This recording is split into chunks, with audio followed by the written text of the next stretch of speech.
I stood on my son's front porch on Christmas Day, holding a suitcase in one hand and a bag of carefully wrapped gifts in the other. Snow clung to my boots. My heart was pounding, but I smiled. I had dressed in my best, an emerald green dress that complemented my silver hair. I imagined laughter, warm hugs, the smell of turkey and cinnamon.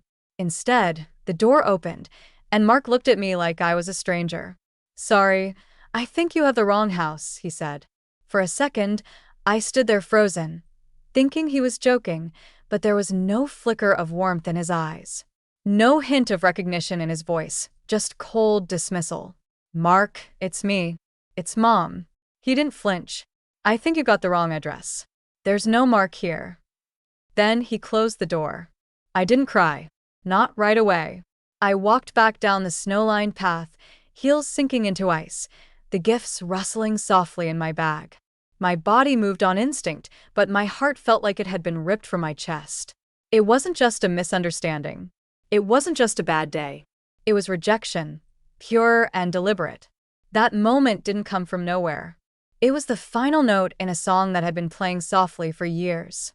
But standing in that snow outside the home I was never allowed to enter, I realized something had ended. Not just a holiday, not just a visit, a role, a place in someone's life. And maybe, just maybe, that ending would become my beginning. My name is Ella Laner Brooks. I'm 58 years old, and for 33 of those years I have been a mother first, everything else second. I became a widow at 40. One morning, I kissed my husband goodbye as he left for work. That afternoon, I got the call. A car accident, a drunk driver, gone in seconds. Mark was 15. Sophie was 13. And just like that, I wasn't just grieving. I was responsible for holding the entire world together. We had a modest home in Connecticut, a mortgage we could barely handle even with two incomes. After the funeral, I ran the numbers. I could barely afford the essentials. There was no family inheritance, no secret savings account, just a life that had to be rebuilt from ashes. So, I sold the house. We moved into a 2-bedroom apartment near the hospital where I worked. I picked up extra night shifts, worked weekends, holidays, skipped meals. I cut my own hair to save on expenses, learned to fix the plumbing myself, that old Buick I drove. I kept it running for 12 years, duct tape on the bumper, and all because every spare dollar went to them. I packed lunches. I helped with essays. I made Halloween costumes from scratch because we couldn't afford store-bought ones. When Sophie wanted to join the school orchestra, I bought her a used violin on layaway. When Mark applied to college, I took on a third shift just to cover the deposit. They got what they needed, and then some. Mark graduated with honors, got a job at a financial firm in Boston, and married his college sweetheart, Elaine. Sophie went to UConn, then moved to Chicago for a job in marketing. They built lives I was proud of. I still am, in a way, but the calls stopped coming. Birthdays turned into quick texts. Visits grew fewer and further between. I kept telling myself it was fine. They were busy. They had lives. Isn't that what I worked so hard for? Diane, my sister, used to shake her head. They could at least call, she'd say. You did everything for them. But I brushed it off. They'll come around. I'm sure they will. And I kept giving. Even after they had jobs and homes of their own, I kept sending checks $1,000 each month. Quiet support. Mark needed help with the new mortgage. Sophie had daycare costs. Then she called one day in tears. Her husband's commission had fallen through. I sent more. They thanked me, sure, but not with phone calls or visits, just with texts. Got it. Thanks. Not a word about how I was. Not a question about my day or my health, just transactions. And still I told myself it was okay. Because that's what mothers do, right? We sacrifice. We stay quiet. We put everyone else first until something breaks. Looking back, the break didn't happen all at once. It wasn't that one moment on the porch. It was every missed call, every ignored birthday, every time I sent money I couldn't afford without even a thank you. It was years in the making.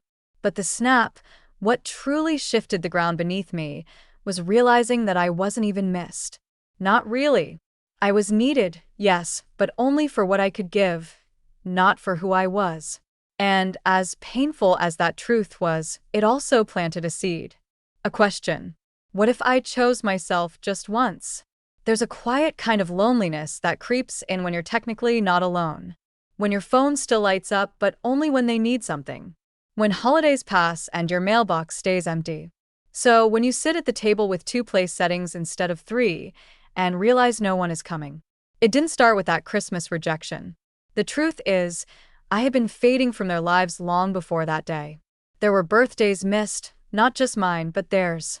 I remembered everyone sent cards, gifts, even handwritten letters sometimes. In return, I got a text, often late, sometimes not at all. When I mentioned visiting, there was always a reason it wasn't a good time. Mark had client meetings. Sophie had a deadline. The kids had soccer. The house was a mess. Next month, maybe. They stopped calling me Mom in their messages. It was just hey, or need help with. There's something in the way your name disappears from your child's mouth that feels like an eraser. Once, Sophie called because she couldn't figure out a health insurance form. I walked her through it line by line for nearly an hour. She hung up without saying thank you.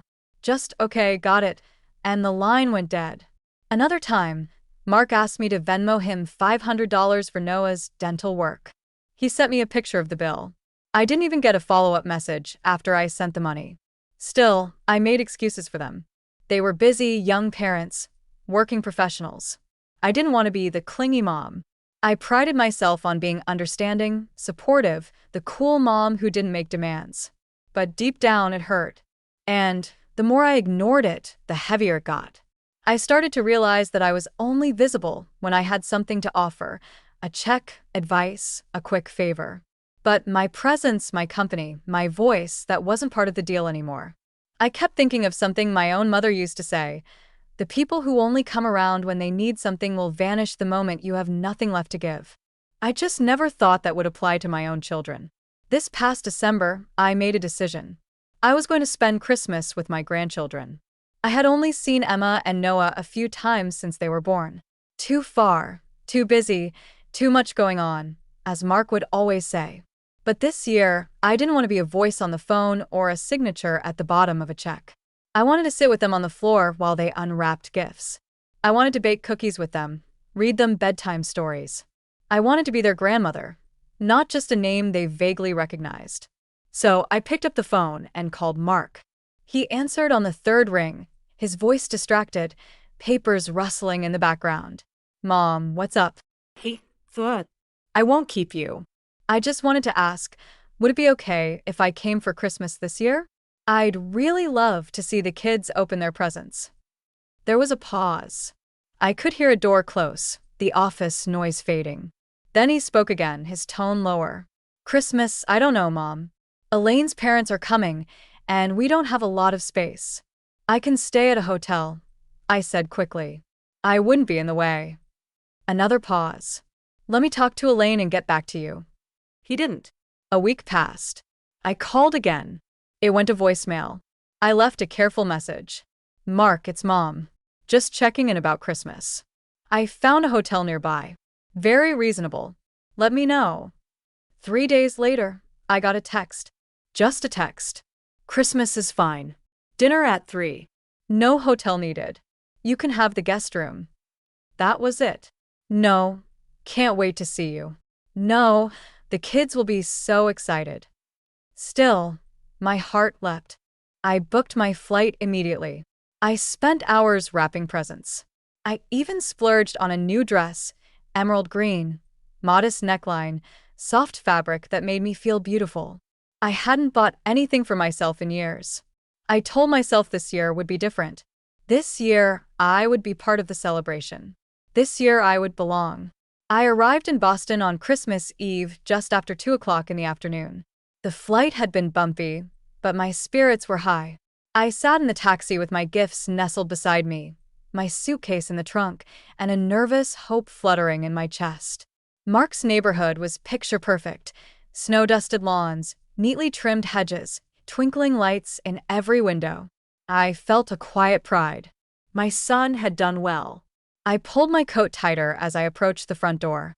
I could see silhouettes moving behind the frosted glass. Laughter and music floated from inside. I rang the bell and waited, smoothing my coat and tucking a stray strand of hair behind my ear. Mark opened the door. He looked surprised. "Mom," he said flatly. "You're early." I smiled. The flight got in ahead of schedule. I just couldn't wait to see everyone. He didn't step aside. Behind him, I could see people in the living room. Elaine's parents, I assumed. Someone was pouring wine. Someone else was setting out cookies. I heard a child's voice, a giggle. Mark shifted his weight, blocking the doorway more completely. "We weren't expecting you until tomorrow." I blinked. "Your text said dinner at 3. "That's Christmas dinner," he said, voice clipped. "Tomorrow." I pulled out my phone, my hand starting to tremble. "Right here. It just says Christmas is fine. Dinner at 3. He barely glanced. "That's not what I meant." "Look, Mom, today is just family. Elaine's parents are here. We're doing our thing. Just family." The words sliced through me. "I can come back tomorrow," I offered, trying to stay composed. "Maybe you can point me to my hotel, the one you said I didn't need to book." Something like guilt flickered across his face. "The guest room's not ready. We thought you were coming tomorrow." I stood there holding my suitcase, trying to keep my voice steady. "So, where should I go?" "There's a Holiday Inn about 15 minutes away. I can call." A small voice behind him interrupted. "Daddy, who's at the door?" Mark turned. "Nobody, sweetheart. Go back to Grandma and Grandpa." Nobody. That's what I had become. And yet I managed to whisper, "Merry Christmas, Mark. Give the children my love." Then I turned and walked away. I returned the next day, Christmas Day, at precisely 2:45 p.m. The snow had hardened into ice overnight. I walked slowly, carefully clutching my bag of gifts with both hands. I wore the emerald dress I had chosen so lovingly, the one I had bought to look nice in the family photos. My hair was curled softly at the ends, and I had even dabbed on lipstick, something I hadn't done in years. This was it, I told myself. Yesterday had been a misunderstanding. Today would be different. I reached the doorstep and rang the bell. Mark answered. His face was unreadable.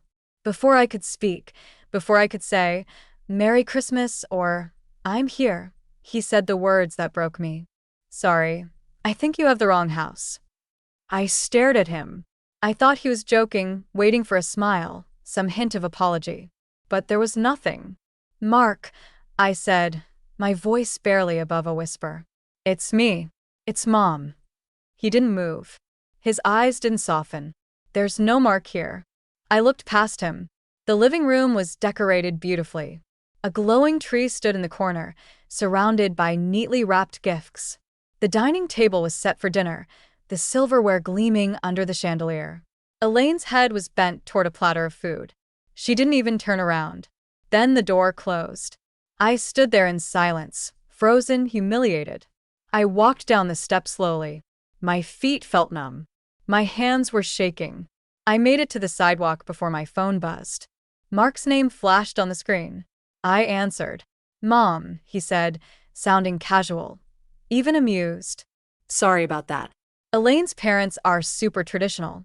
They don't know about, the financial arrangement. We're just trying to keep things peaceful." "Financial arrangement?" I repeated the words, foreign in my mouth. "Yeah, the monthly support. Look, just go back to your hotel. I'll call you tomorrow." "I don't have a hotel, Mark," I said quietly.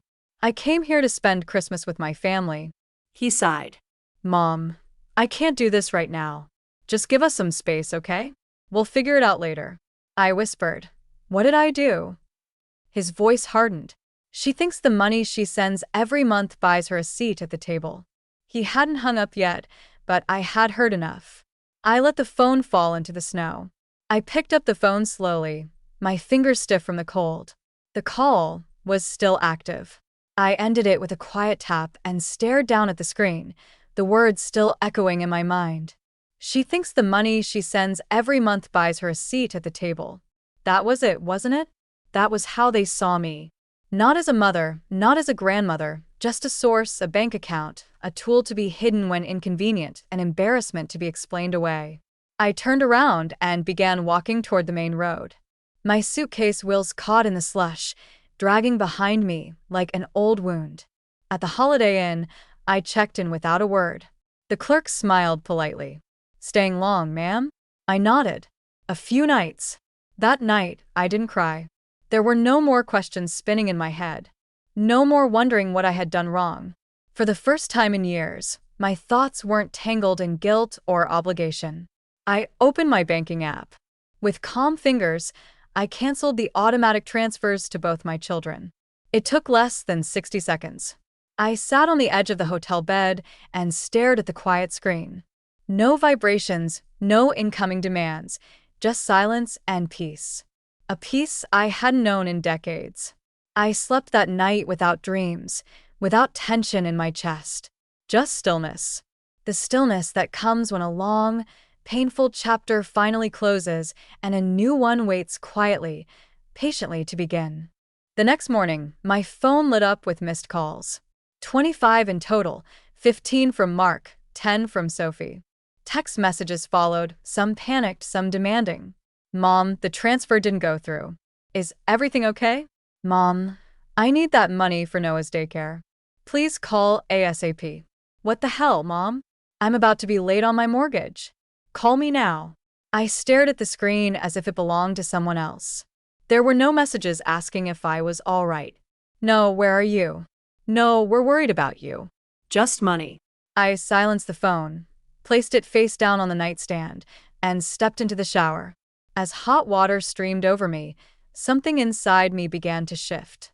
For over 3 decades, I had defined myself by what I gave. I was the mother who always showed up, always paid, always adjusted. But what did I have left? Now, standing alone in a quiet hotel room, I had space to breathe, to think, and maybe to dream. After dressing, I walked to a nearby cafe. I ordered a cappuccino and a breakfast sandwich, sat by the window, and watched the snow melt under the morning sun. Then I pulled out my tablet. For years, I had dreamed of traveling. I had saved articles about places I'd never gone, bookmarked photos of temples and oceans, and read about volunteer programs for retired nurses, but I'd always found reasons to stay. The children might need me. It wasn't safe to go alone. The money could help someone else. Excuses. I opened a travel site, typed in a destination I had whispered to myself for years, and with one steady click, I booked a one-way ticket to Thailand. Departure in 2 days. For the first time in decades, I felt something I almost didn't recognize. Excitement. Later that afternoon, my phone buzzed again. This time, it was Sophie. I hesitated for a moment before answering. "Mom," finally, she said, skipping any greeting. "What's going on with the transfers? Mark said his didn't go through either." No concern, no warmth, straight to the point. I sipped my cappuccino before replying. "I've decided to discontinue the monthly transfers." There was silence on the line, then a gasp of disbelief. "You've what? You can't do that. I'm counting on that money for the baby's nursery." "I'm sorry to hear that," I said calmly. "I suggest you and Daniel adjust your budget accordingly." Her voice sharpened. "This is about Mark, isn't it? He told me what happened. It was a misunderstanding. You're being ridiculous." "It's not about Mark," I replied. "It's about me. About recognizing that I've allowed myself to become invisible, and I'm done with that." She laughed, a cold, dismissive sound. "Your worth, Mom. You're almost 60. This isn't the time for some midlife crisis." The words didn't sting the way they used to. "I'm 58, I said quietly. "And for the first time in my life, I'm choosing me. So that's it. You're just cutting us off because your feelings got hurt. I've supported both of you for years. That's not cutting off. It's stepping back." She tried again, this time with softness, almost desperation. "Mom, please. The baby needs you." Funny how quickly I'd gone from irrational to indispensable. I breathed in deeply. "I'll send a gift, Sophie. The same way you send birthday cards when you remember." Then I ended the call. After I hung up, I expected guilt to creep in. It didn't. I felt still. I spent the rest of the day making quiet decisions. I called my landlord and gave notice on my apartment. I rang Diane, my sister, and asked if she could help pack up my things, store what mattered, and donate what didn't. Then I contacted the hospital where I'd worked for 32 years. I thanked them, and I resigned. No dramatic speech, no final shift, just a simple promise to send a formal email later that night. By evening, my phone had stopped ringing. No more calls, no more messages. I imagined Mark and Sophie talking to each other, trying to figure out what had changed, wondering where their mother had gone. She hadn't vanished. She had simply returned to herself. I ordered room service, opened my laptop, and searched for a quiet place to stay near the river in Bangkok. And I smiled. Not because I was running, but because I was finally free. The next morning, a knock came at my hotel room door. I opened it to find Mark standing there. His face was pale, eyes bloodshot. He looked like he hadn't slept. He had tracked me down through my credit card activity. "Mom," he said, his voice quiet, unsure. "We need to talk." I stepped aside, but I didn't smile. I didn't rush to hug him. I simply nodded toward the armchair by the window. He sat. I stayed standing. "You've caused quite a panic," I said evenly, folding my hands. He looked up at me, searching my face for something. Familiarity, softness, maybe forgiveness. But what he found was someone different. Someone who had stopped begging to be invited. Someone who no longer measured her worth by her children's approval. "I'm not angry," I said. "I'm clear." He opened his mouth to speak, but I raised a hand gently. "I'm leaving tomorrow, Mark. Not from you. From the version of myself I no longer want to be." And I meant it.